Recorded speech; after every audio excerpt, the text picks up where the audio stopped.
How is up, everyone? And welcome to an emergency session of Let's Analyze. Today, we're going to analyze the first ever genealogy of the Holy War legendary hero, Legendary Julia. Honestly, I was expecting Sigurd or Seleth, but, well, am I a joke to you? Now it's Julia who gets the first spotlight. You see, Intern-Kun decides to screw up, once again, and put up a notification for Legendary Julia well ahead of her time, probably next month. And now, we now know what her banner is about. So let's talk about her skills and we'll rate her accordingly and we'll think about what we will do with her. So as we know, Julia is all about the Naga.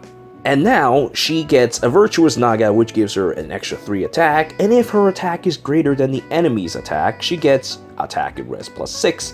So therefore, her bite is going to be extra vicious, more powerful than ever before. And with attack and res, yeah, that's a pretty nasty situation, because if you're a dragon and, oh, guess what, Julia decides that, hey, I don't care about your adaptive breath damage.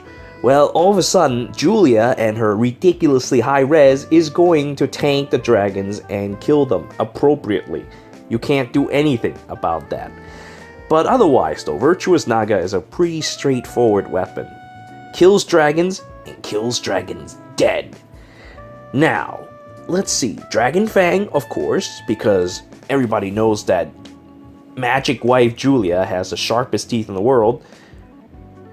And of course, her attack is probably going to be sky high now, so yeah, that's going to be a ridiculous amount of damage.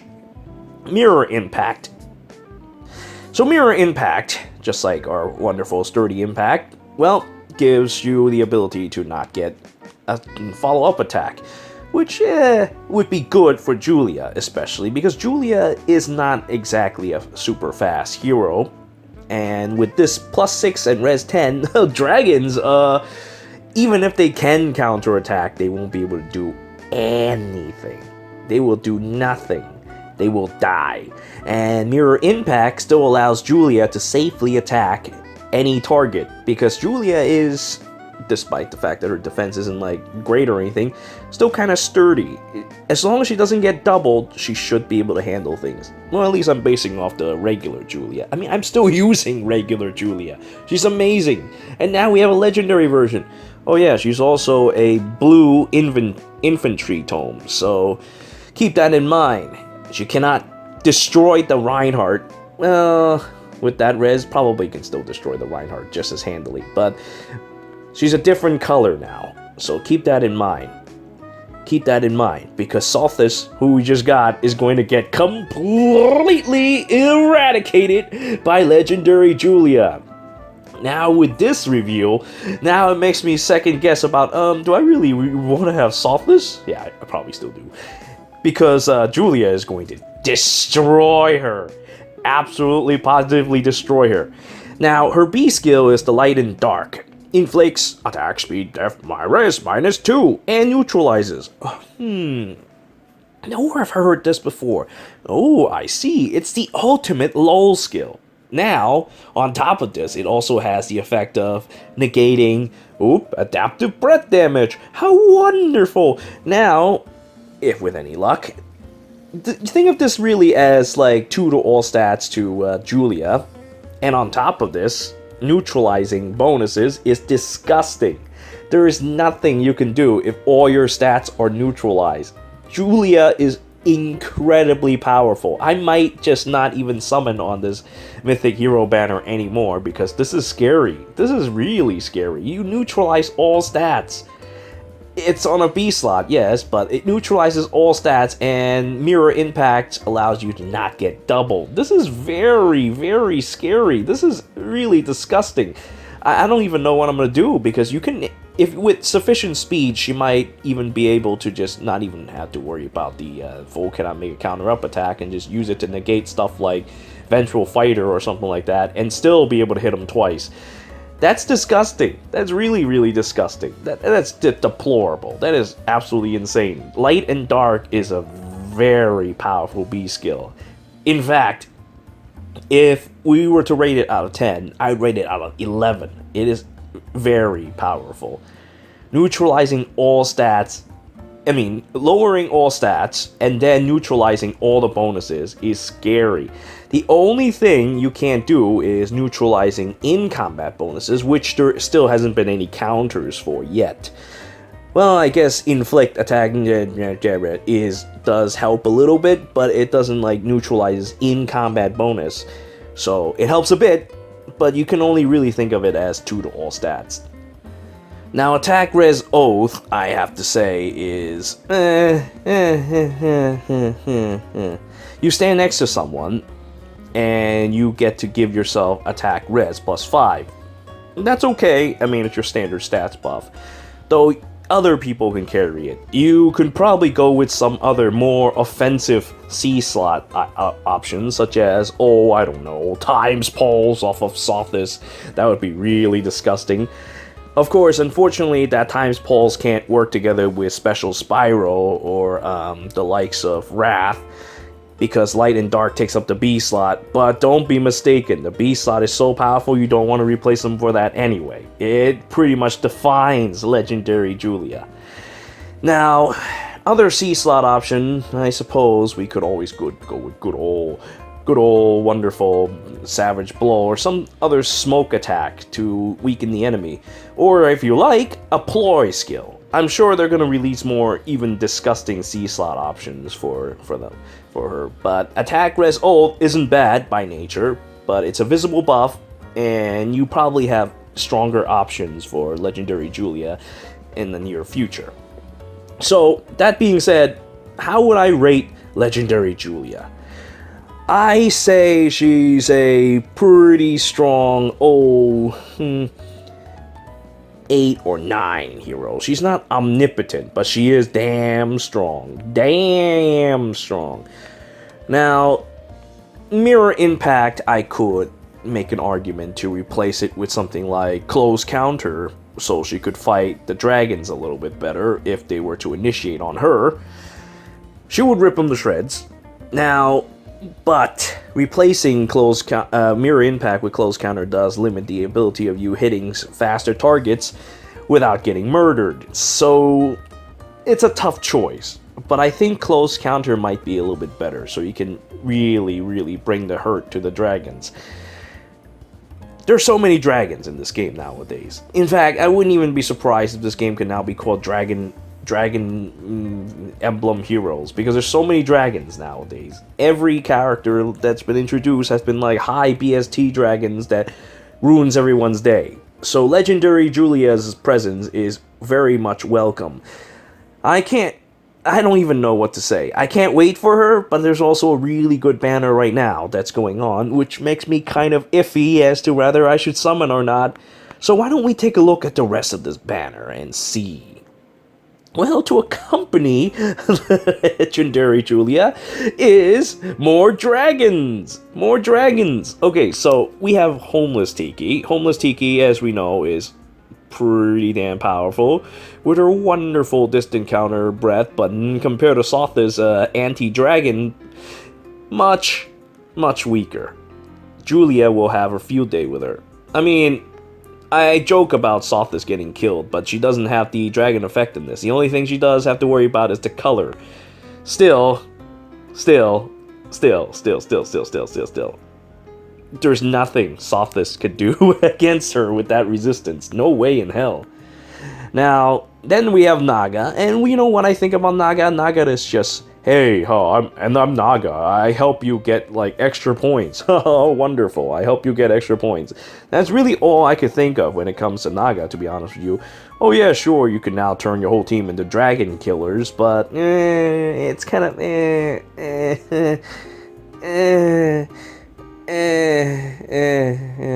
Well, I suppose, you do have extra stats based on number of dragon allies and allies that have effectiveness against dragons, but I can't help but feel that Naga is not, I don't know, I just don't have strong feelings with Naga. I don't know what it is. But, she's still very powerful. Look at her stats and getting increase of stats further. Pretty scary. I just much more prefer something more global. I suppose, I mean, it is kind of global, but you need to stand next to the adjacent allies and to give them a turn to turn them into dragon hunters. But if you have a preset team of dragon hunters, maybe it won't be so bad. I mean, I think I can see Naga working well with Legendary Julia. It's just a little bad that they share the same color. You try to want to spread out the colors a little bit so you don't end up with a situation where, Julia is here. What? Regular Julia? Yep, that's right. Regular Julia is gonna put the smackdown on you and Naga and all of your friends if you're not careful. So color is still a deciding factor. We have to be careful about color. Now we have Gunthra, as we know, disgusting seal that comes. The first one who brings the seal skills on the B slots. I like Gunthra a lot, but she's not exactly like top tier material either. Then we have Mist. Mist is What father skills do you have even? I guess Feint is nice, but then we recently got introduced to Ploy, or what is it, Plot or something like that. I don't even remember what it is. That gives the enemy guard on top of the res minus. So poor Mist, a useless path. It makes me sad. They're not doing Mist any justice, really. Now, Grand Blooms is nice, but compared to Blade, I suppose this is in-combat buffs and whatnot, and as long as you stand next to allies, you get this. But you do have the choice to choose an Owl Tome instead to have double the bonus. Of course, you have to stand next to more people, but, well, but higher potential versus something a little more reliable. That is Mist, but unfortunately, you're on a horse, so being on a horse means your BST is a little low, and I don't think that's going to help you all that much. Now, let's see. Kaden. Now, Kaden is what makes green worth polling, because Kaden is incredibly powerful with that Kitsune Feng. Don't even look at anything else about him. Everything else about him, whatever. Even Gold Beast, whatever. Not important, because stupid Kitsune Feng gives you bonus doubler across the, well, 2 spaces. And that is enough to make Kaden a very powerful hero that you just stands in relative safety and give bonus doubler that cannot be cancelled. Of course, if your bonuses get neutralized by the evil Legendary Julia, then well, yeah, that got shut down. In fact, I think that a lot of things that they're introducing these days are going to be based on shutting down bonus doublers. So Legendary Julia is a counter to these kinds of playstyles. I honestly think that I may have to wait. I don't know. I have a lot of orbs, but I might just wait. Now, as for our friend Colorless. Our friends Colorless. We have Robin. We have Duma. The only person worth summoning for me is Duma. Bruno is unfortunately a little, well, I can't even select him, but that's okay, not a big deal. Bruno is a little unfortunate because his speed is really low, and being a horse riding healer, your BST is really, really low. So the only thing he has is like what, some attack and some dev, but everything else is really crappy. His staff isn't all that great either. I mean, it heals you by starting in turn, but it's not that great. And we have God Grima, one of my favorites, legendary hero. But well, unfortunately, her time is quite over. Her legends are kind of over at this point, and there's like so many more powerful things these days. But being colorless, sharing this with Duma, makes her a little more versatile. So I would still use Legendary Grima, but I would not summon for that. And I don't know, colorless seems like, also having plus 10 Grima already makes this a little tough as well. Though, Res Smoke would be very handy. As a matter of fact, now that I think about it, if you were to summon on colorless, you get an extra Res Smoke. Ooh, Legendary Julia will absorb this Res Smoke for you. And then Legendary Julia on the coming turns will destroy you. Because you have now the ability to inflict res -7 to everything around your target. Disgusting. Pairing up with a dancer, you're just going to tear up the entire team. I don't even know how high an attack they plan on pushing her. I expect Legendary Julia to have like 157 BST or 160 or something. Yeah, 160. Yeah, 160 something. I can just imagine like range units, the new BST for range units to be 160. Might even be pushing higher if they want to be greedier, 167. Because currently, melee... no, maybe not 167. Maybe 162, yeah. Currently, melee goes up to 167, 168, and then 173, something like that. And then we have armor that sits at 178. They might even release something 178 to 180. They might release something that goes up even further than that, which is likely because we're nearing book 4 now, so that's gonna happen. Duma himself is pretty strong, but unfortunately his BST is not catching up to him. The reason why you would use him is so that you can destroy buildings on, which is, by the way, a very, very strong buff. And doing initial damage. God, stop moving around upstairs. And doing initial 7 damage to all foes.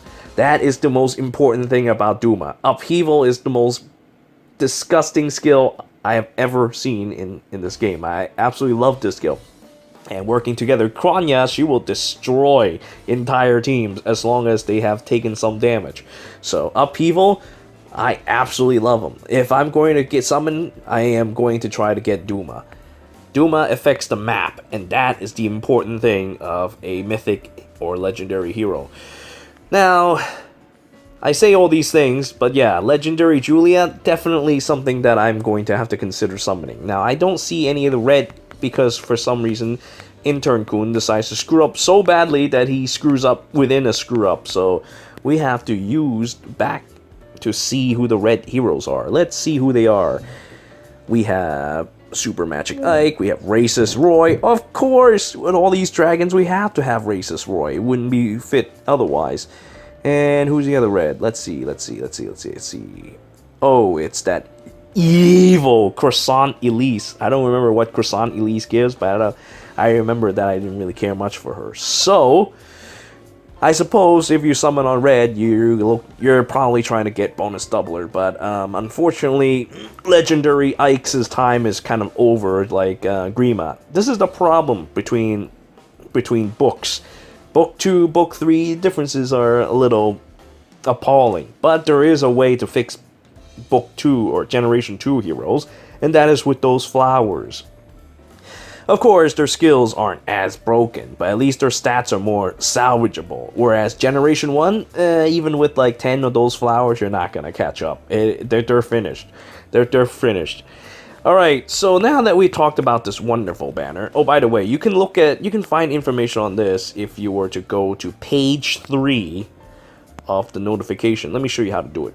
Hi, Officer Release. There are so many beautiful flowers. Now you go to notifications. So if you want to see this for yourself, just go to notification. Page 2.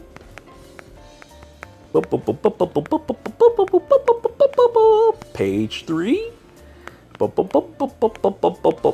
they deleted it. Never mind. Well, that was there for a little bit, but, well, it's gone now. Good thing I decided to do this video now, huh, right? Well, I thank you all for joining with me. I still have to make a difficult decision on whether I want to summon on this banner, because the Sothis banner is still very strong. I have to think about this for a bit. I'm going to have to think about it. But based on what I've seen, I would say red is not worth summoning. Blue is an absolute monstrous color. You want to summon everything on blue. Colorless is unfortunate, but getting Duma would be nice. But I would prefer if Duma is paired up with better colors. And then there is green. Gunthra is kind of limited. Not all that great nowadays. I mean, she still does a lot of damage, but cavalry. Same goes for Mist. And then who is the other one? Oh god, I've forgotten already. Oh well. If I've forgotten it, it's probably not all that important. Yeah, who was the third green? I remember that. No, it was something important. I had to summon. I said that I had to. There was a reason to summon for that, but I somehow have forgotten. I've gotten brain damage, and I can't go back to look because they removed it. Intern-Kun discovered his error and removed the page. Well, just just scroll back in the video and look for information on that. Anyway, I have 400 orbs, so I'm gonna now sit and meditate and think about what I'm gonna do with these 400 orbs. I thank you all for joining me today in this emergency session of Let's Analyze. Until next time.